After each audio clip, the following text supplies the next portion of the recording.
Camino hacia un mejor futuro, el factor que hace la diferencia eres tú, la Academia. Universidad acreditada y adscrita a gratuidad, academia.cl y Copeuch Inversiones, el sitio donde todos pueden invertir, presentan Al Pan Pan. En el Mostrador Podcast, debate y conversación para comenzar tu mañana. Al Pan Pan, con Mirna Schindler. Entrevistas con los actores de hoy. El Mostrador, el poder de la independencia.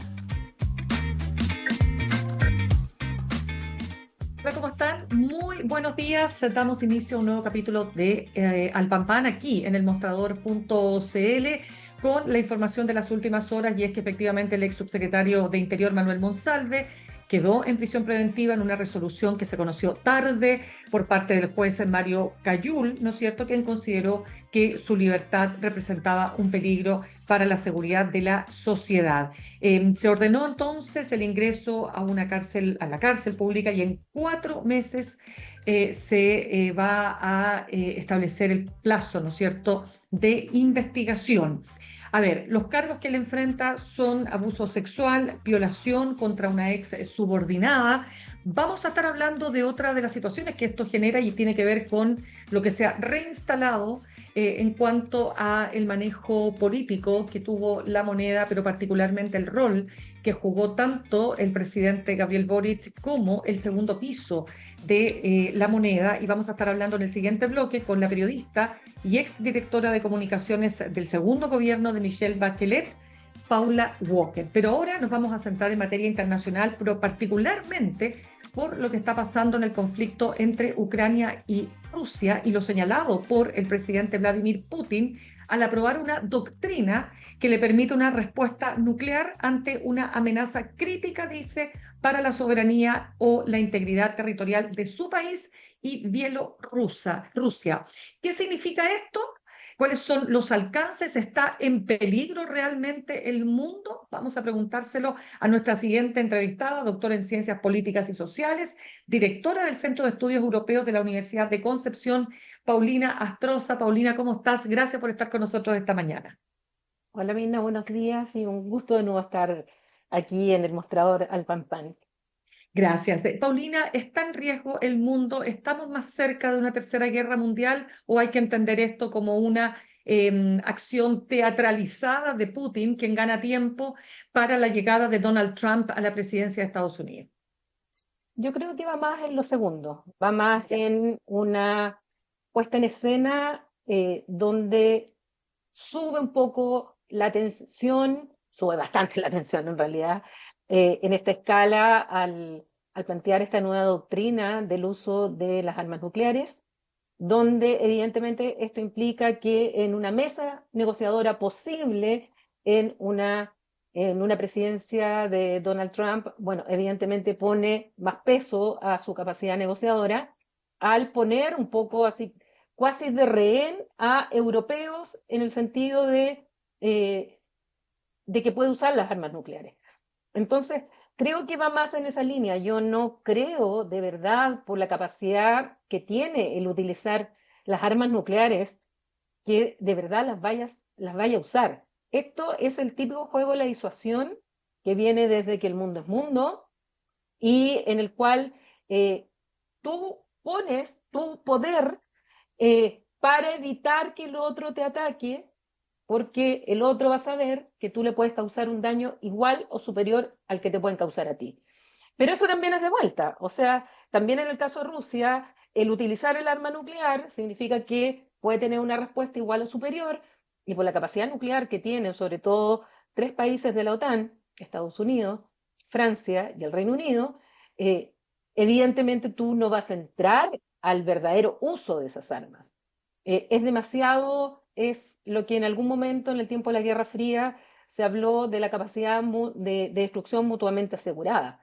Ese es el término, digamos, ya del mundo. Pero es parte de ir poniendo elementos en la mesa negociadora de presión evidente ante la autorización de Joe Biden a que Ucrania utilice el armamento de largo alcance, los misiles de largo alcance, con que ya contaba Ucrania, pero que no contaba con la autorización para usarlo en suelo ruso. Claro, Paulina, déjame entender lo siguiente. Cuando se habla de un cambio de doctrina, ¿no? Y todos los medios están hablando, ¿de qué se trata exactamente este cambio de doctrina de Vladimir Putin? Este cambio de doctrina es en dos sentidos. Hasta este decreto, pero en realidad Putin ya había presentado algunos aspectos de esta nueva doctrina, la doctrina Putin o la nueva doctrina de uso de las armas nucleares en Rusia. Ya la había presentado en septiembre en una conferencia de prensa y que ahora solo a través del decreto la formaliza.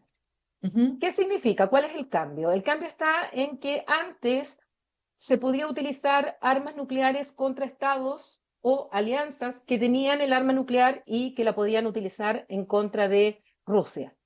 Ahora lo que se está diciendo es que se puede utilizar las armas nucleares que tiene Rusia en contra de un ataque con armas no convencionales, es decir, no nucleares, pero que sean, que afecte esto que tú decías, la amenaza crítica a la soberanía territorial, a la soberanía e integridad territorial. El primer cambio es ese, que ahora lo autoriza para un ataque de armas no convencionales. Y además estas armas no convencionales sean entregadas por potencias nucleares. Por lo tanto, indirectamente se está refiriendo a Ucrania, porque está hablando de armas que son entregadas evidentemente por países que sí tienen poderío nuclear.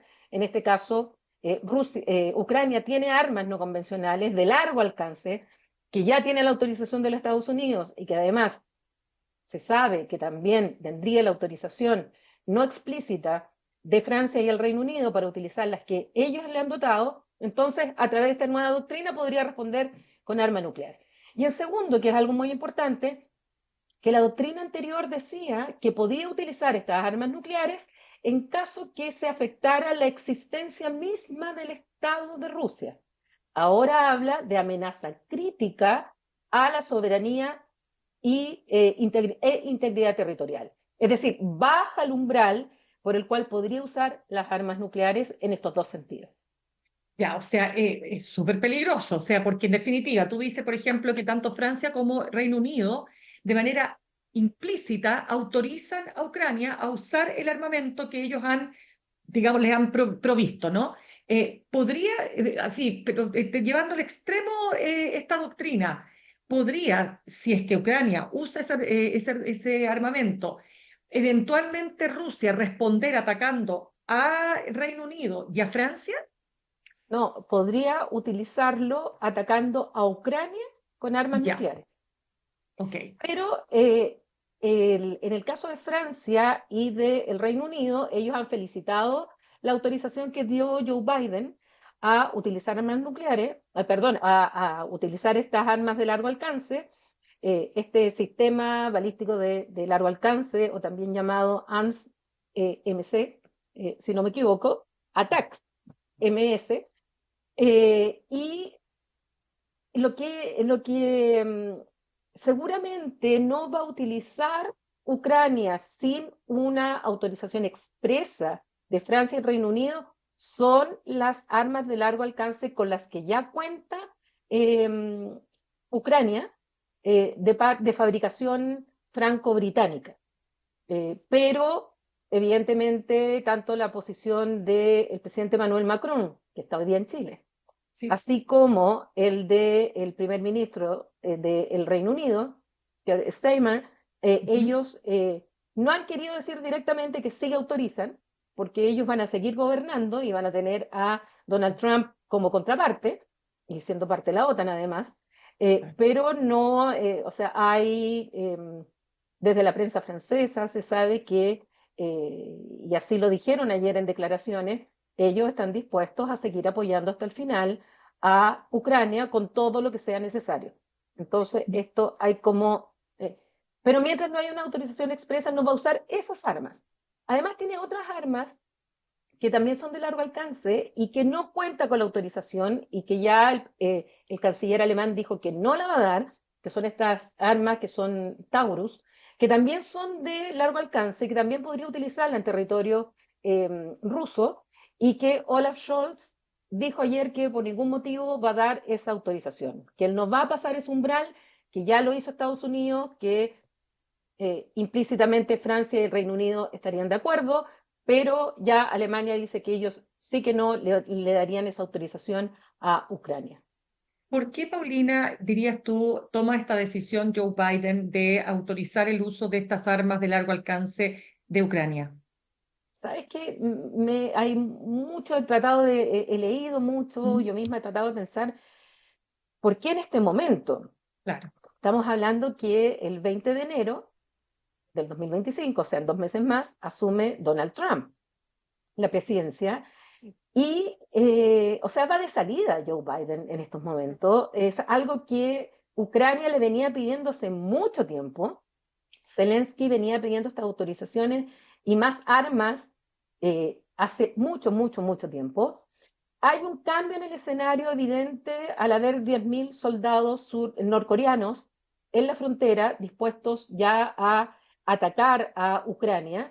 Y habría sido ese elemento, por lo menos la justificación que ha dado Biden, habría sido ese elemento porque viene a romper el hecho de que fuera un ataque ruso a Ucrania, sino que ahora estamos incluyendo a 10.000 soldados norcoreanos, sabiendo que además los norcoreanos tienen todo un plan nuclear también, que tienen muchos misiles de largo alcance y y con el silencio cómplice de China, que todos sabemos que en definitiva apoya a Rusia, pero no explícitamente como lo han hecho otros estados.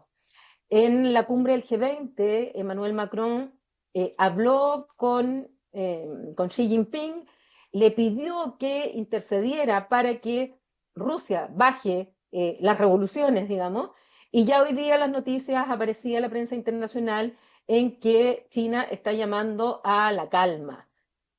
Hay un juego ahí también de estas influencias, pero evidentemente está el escenario de una nueva presidencia de Donald Trump, en el cual no se ha pronunciado sobre esto expresamente, pero gente de su círculo cercano está muy molesta con Biden por haber dado esta autorización y sobre todo a 2 meses de entregar el mandato, cuando Trump ha sido muy claro en que no tiene la misma posición de ayuda a Ucrania como la ha tenido Biden. Espérame, que ahí hay un punto para cerrar el tema Ucrania, porque tenemos que pasar a otros temas también, Paulina Estroza, pero déjame preguntarte lo siguiente, porque cuando Trump dice, y lo dijo en campaña, que va a terminar la guerra, no sé si dijo 24 horas, pero él, 24 horas. eso, ¿qué hay ahí? O sea, ¿realmente podemos creer que Donald Trump es capaz en 24 horas de terminar con la guerra? No, por supuesto que no, eso es parte de la demagogia propia de Donald Trump. Además, no nos dijo desde cuándo se contaban las 24 horas. No nos dijo si era de la elección, no nos dijo si era desde que asuma el mando, y era una suerte de ironía en la que se planteaba de, bueno, las 24 horas la contamos ahora de que ganó, o cuando sea declarado por la convención en el mes de diciembre, o cuando asuma. No, no va a terminar en 24 horas esta guerra, ni tampoco esta guerra se va a terminar con una negociación directa entre Zelensky y Putin. Esto para terminar, y de hecho ya ha habido intentos a través de una conferencia multilateral que se realizó en Ginebra, donde también participó el presidente Boric, en el cual se trató de buscar soluciones, vías, apertura para una salida a la guerra, donde evidentemente no se avanzó, y se está pensando en un escenario ahora con Trump en presionar a ambas partes a llegar a una conferencia internacional de paz para que la guerra se acabe, para que terminen los ataques y terminen sobre todo las muertes de miles y miles de personas, tanto del lado ucraniano como también las bajas que ha tenido Rusia, porque poco hablamos de las muertes que ha habido del lado ruso, especialmente de tropas, y que eso está absolutamente silenciado por la propaganda rusa en el lado de Rusia, pero ha muerto mucha gente, han tenido muchas pérdidas a nivel militar, tanto bueno, lo hemos visto, de submarinos, de barcos, incluso un puente. O sea, se le ha causado daño también a Rusia. Rusia ha tenido pérdidas con esto. Entonces, digamos, el escenario en el cual hoy día podemos presentarnos, pero no va a ser una salida negociada directa entre Putin y Zelensky. Esto va a tener que ser a un nivel multilateral y con la intervención de las grandes potencias que están involucradas en este conflicto. Ya, pero de todas maneras Putin quiere quedarse con toda la zona de Crimea. ¿Qué va a pasar con eso? Porque ese es su principal propósito, ¿no?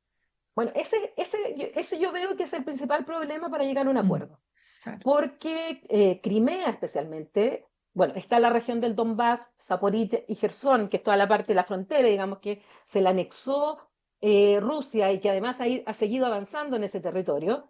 Está la situación de Crimea, que fue anexada en el 2014. Por eso que los ucranianos dicen que no es, que la intervención rusa no va a cumplir 1000 días. Lo que está cumpliendo 1000 días en estos días es la intervención o la ocupación militar de Rusia en territorio ucraniano. Pero que la guerra como tal, la intervención como tal, lleva 10 años a partir de la anexión de Crimea. Y Crimea es fundamental tanto para ucranianos como para rusos. Entonces yo veo un punto de tope ahí en una posible negociación. Porque Claro. en una negociación tú vas a tener que ceder. Va a haber un punto en el cual vas a ganar una parte y vas a perder otra, hay que llegar a un punto de equilibrio, eh, pero el punto de tope va a ser Crimea, más aún que lo que podría ser la región del Donbass. Crimea es el punto. ¿De quién va a ser Crimea finalmente? En la práctica, los hechos hoy, el control es de Rusia, pero para los ucranianos es territorio ocupado ilegalmente. De hecho, tienen una representante de Crimea que vive en Kiev, que yo tuve la oportunidad de conocerla el año pasado, y que ellos siguen reivindicando la soberanía de ese territorio. Entonces, ahí yo veo un punto crítico en una negociación entre Rusia y Ucrania. Por último, Paulina Astroza, tú estuviste en Ucrania hace poco. ¿Cómo se está viviendo toda esta realidad, no? Porque yo hablaba también con otra persona hace algunos días que decía, la gente, por lo menos en Kiev, sigue tratando de funcionar de manera normal y cuando hay alarmas, bueno, se tienen que ir a los búnkers, pero van los niños al colegio, la gente va a los supermercados, una cuestión que a uno le cuesta entender. Sí, bueno, yo estuve Claro. en octubre del año 2023. De hecho, estuve 3 días después de los ataques de Hamas a Israel. Por lo tanto, en un momento estaba bastante tensa la relación.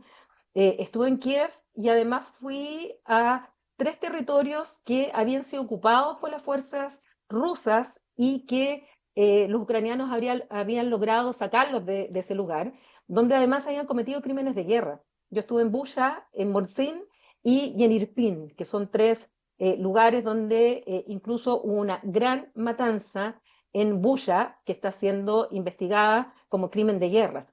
Y tal como tú dices, tratan de hacer una vida normal.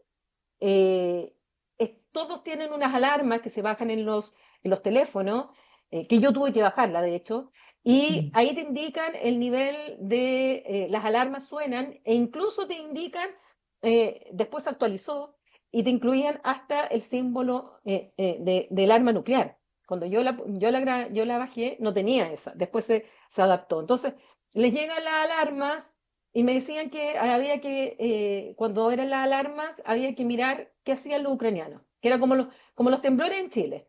Si un chileno arrancaba, era ya peligroso. Si el chileno así como que esperaba el temblor y no hacía nada, ok, no hacer nada. Porque ellos también están acostumbrados, sobre todo en Kiev, porque tienen un escudo antimisiles y eso hace que intercepten los misiles antes de que caigan a tierra.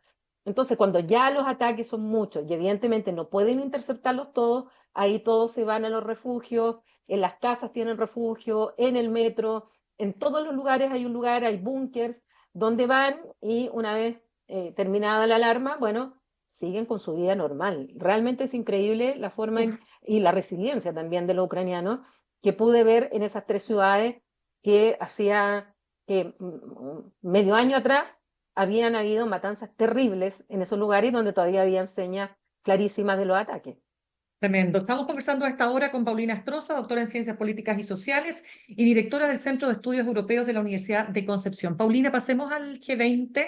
esta cumbre en Brasil, y preguntarte también por lo siguiente. Estaba leyendo hoy día en el New York Times que los líderes mundiales, claro, buscan estabilidad, dice, con China particularmente, ahora que también Biden va a dejar la presidencia, y se preguntan de qué manera Donald Trump será o no capaz de crear estabilidad, o al revés, crear inestabilidad, ¿no es cierto?, sobre el rol que debe cumplir Estados Unidos para evitar, estoy leyendo textual, los conflictos globales. ¿Qué es lo que dirías tú que te gustaría más destacar de esta cumbre? Quiero destacar que tanto en esta cumbre como en la cumbre anterior, donde Chile también participó, que fue la PEC, y donde también coincidió con la COP29 en Bakú, en Azerbaiyán, el gran protagonista indudablemente ha sido China, con un Joe Biden saliendo y con esto que tú señalas de la llegada de Donald Trump, con anuncios que van en contra de todo lo que se está hablando, de lo que se habló en la PEC, de lo que se habló en el G20 y de lo que se habló en la COP29. Y voy a dejar fuera la cumbre iberoamericana, que fue un fracaso en Ecuador.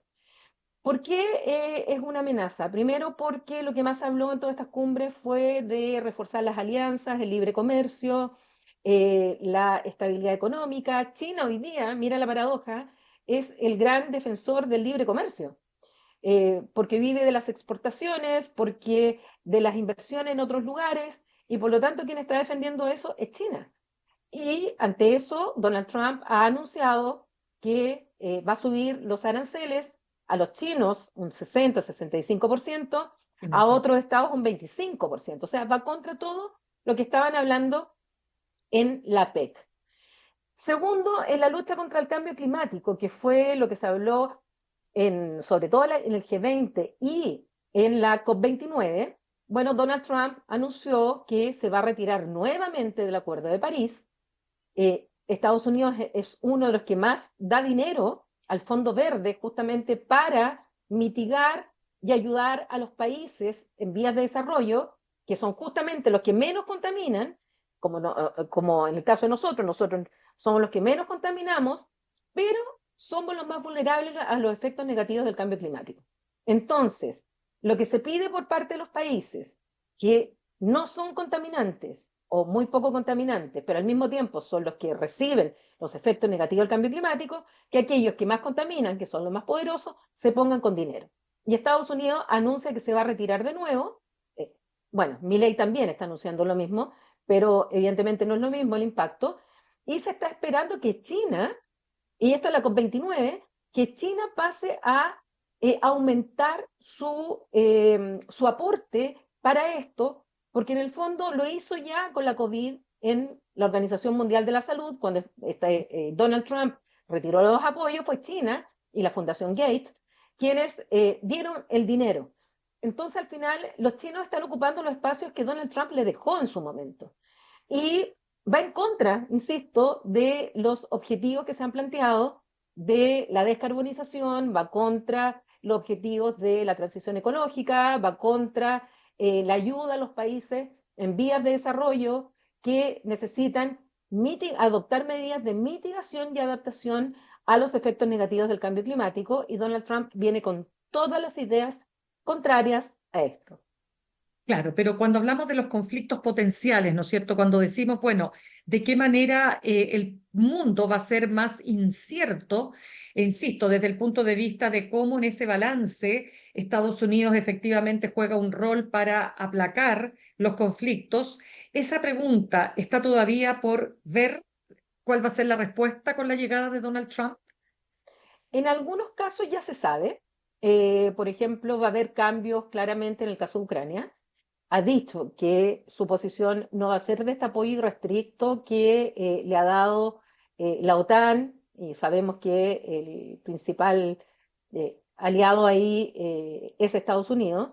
Lo ha dicho. Donald Trump incluso en un momento dijo que si los Estados miembros de la OTAN no se ponían al día en el compromiso de invertir eh, al menos el 2% de su Producto Interno Bruto en defensa, que esa es la suerte de contribución que hacen los estados a la OTAN, él no iba a defender a ese Estado que no pagaba su cuota o su contribución con el 2%, no lo iba a defender si es que era atacado a través de, usando esta cláusula del artículo 5 del Tratado del Atlántico Norte, que es el de la seguridad colectiva.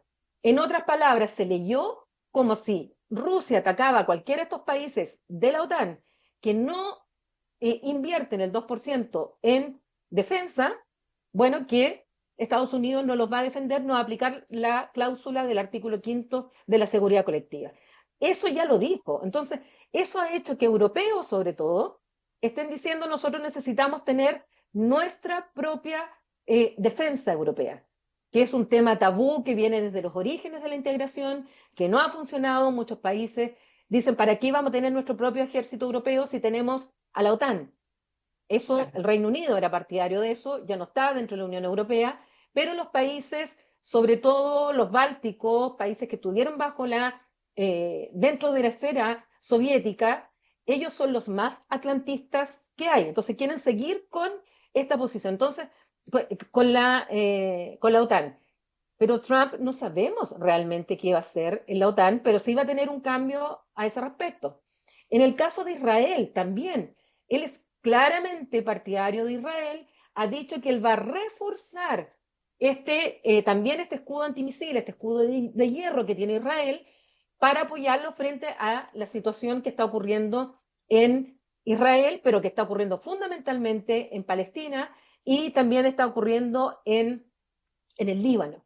Ahí hoy día ya casi las muertes son diarias, los crímenes que se están cometiendo ahí son terribles y sin embargo ya parece que tenemos tantos temas abiertos que ya ni siquiera son noticias. La situación en Gaza, la situación en Cisjordania, lo que está ocurriendo en el sur del Líbano es realmente terrible para la población civil. Además, que son víctimas tanto en el caso de los libaneses como en el caso de los palestinos, son víctimas de sus propios grupos terroristas, como Hezbollah o Hamas, como del ataque por parte del gobierno de Netanyahu. Esa población civil no tiene otra ayuda más que la ayuda internacional, sobre todo a través del Alto Comisariado para los Refugiados de los palestinos, pero que sin embargo ha sido torpedeado por Israel y también por en su momento Estados Unidos, y con Trump, bueno, lo más probable es que le retire el apoyo, como lo hizo en su momento a la UNRWA, que van en ayuda de la población civil. Perfecto, Paulina. Mira, siempre nos quedan temas pendientes. Vamos a seguir atentos además a los nombramientos de Donald Trump y vamos a ver cómo le va a ir en el Senado con toda esta polémica que se ha generado, ¿no? Entre otros, ya no sé si es el ministro de Justicia exactamente el cargo o el Fiscal general. El fiscal general, ¿no es cierto? Pero que ya pareciera ser que no tiene ninguna opción porque el hombre está denunciado por trata y por abuso sexual de menor de edad. O sea, ya, te pasaste. Y después con Robert Kennedy, ¿no es cierto? Una antivacuna que lo pone, Antivacuna. ¿no? Casi una Y Marco provocación. Rubio, ojo, vamos a conversar después también de Marco Rubio como Pero secretario de Estado, que es ya, como el ministro de Relaciones Exteriores de Estados pero Unidos. cortito, Marco Rubio, ¿qué significa cortito y sobre todo, digamos, no solo para el resto del mundo, sino que para nosotros también? ¿Se acaba la visa waiver, por ejemplo? No, no, yo creo que Ya. no. Yo creo que nosotros, la verdad es que en ese sentido, por suerte, no somos amenaza para nadie. eh, pero América Latina en general es irrelevante en el contexto internacional. Estados Unidos tiene otros, tal como lo hemos conversado, tiene otras prioridades, pero algunos países de América Latina, sobre todo teniendo Marco Rubio de Florida, de orígenes latinos, cubanos, él tiene y ha sido muy duro con algunos regímenes en América Latina y tiene muy claro algunas amenazas de algunos estados para la seguridad de los Estados Unidos, que la seguridad significa fundamentalmente la migración, el narcotráfico, en especial fentanilo, y también la influencia de China, y ahí sí entramos nosotros, la influencia de China en América Latina, que Estados Unidos quiere reforzar el recuperar ese espacio que le dejó, y los europeos también le dejaron, a los chinos para que ingresaran a través de inversiones, bueno, lo vimos con el puerto de Chancay en Perú, y entonces la vista la van a tener sobre todo en algunos países y en algunos temas, pero así como continente Ujú, no somos prioridad. por supuesto. México lo es evidentemente por razones de que son los vecinos, por migración. Obviamente van a endurecer la posición con Cuba, sobre todo porque Marco Rubio es de origen cubano y viene de Florida, y ahí tienen un voto duro. Además, la situación con Colombia, que es muy importante para materia de seguridad en cuanto al narcotráfico, en especial el fentanilo hoy día, y su gran aliado hoy día va a ser Milei en América Latina. Ese es otro tema que nos va a quedar pendiente. Paulina Astroza, te quiero dar las gracias, doctora en Ciencias Políticas y Sociales, directora además del Centro de Estudios Europeos de la Universidad de Concepción, por habernos compartido tu análisis. Gracias a ti, Mirna, y que tengas buen día. Igualmente. Vamos a saludar a esta hora a nuestros auspiciadores. Ahorrar cotidianamente se puede y de forma organizada, rápida y online con Ahorrando, la nueva funcionalidad de tu app Coopebut, en donde puedes programar ahorros de manera fácil y entretenida, eligiendo tus propias reglas y metas. Haz que el ahorro sea parte de tu vida con Ahorrando de Coopebut. Más información en copebut.cl. Y en el camino hacia un mejor futuro, muchos factores influyen, pero solo uno tiene el poder real de hacer la diferencia: tú. Recorre tu camino con nosotros, la Academia, Universidad Acreditada y Adscrita a Gratuidad, academia.cl. Nos vamos al corte y nos vamos a meter de lleno en los alcances de la ya terminada formalización, prisión preventiva para el ex subsecretario de Interior, Manuel Monsalve. ¿Cuál fue el análisis que hará, ¿no es cierto?, Paula Walker respecto del manejo que tuvo La Moneda? Recordemos que ella fue directora de comunicaciones en el segundo gobierno de la presidenta Bachelet. Bueno, vamos con ella en un ratito. En instantes, una nueva entrevista en Al Pan Pan con Mirna Schindler por El Mostrador Podcast, el poder de la transparencia.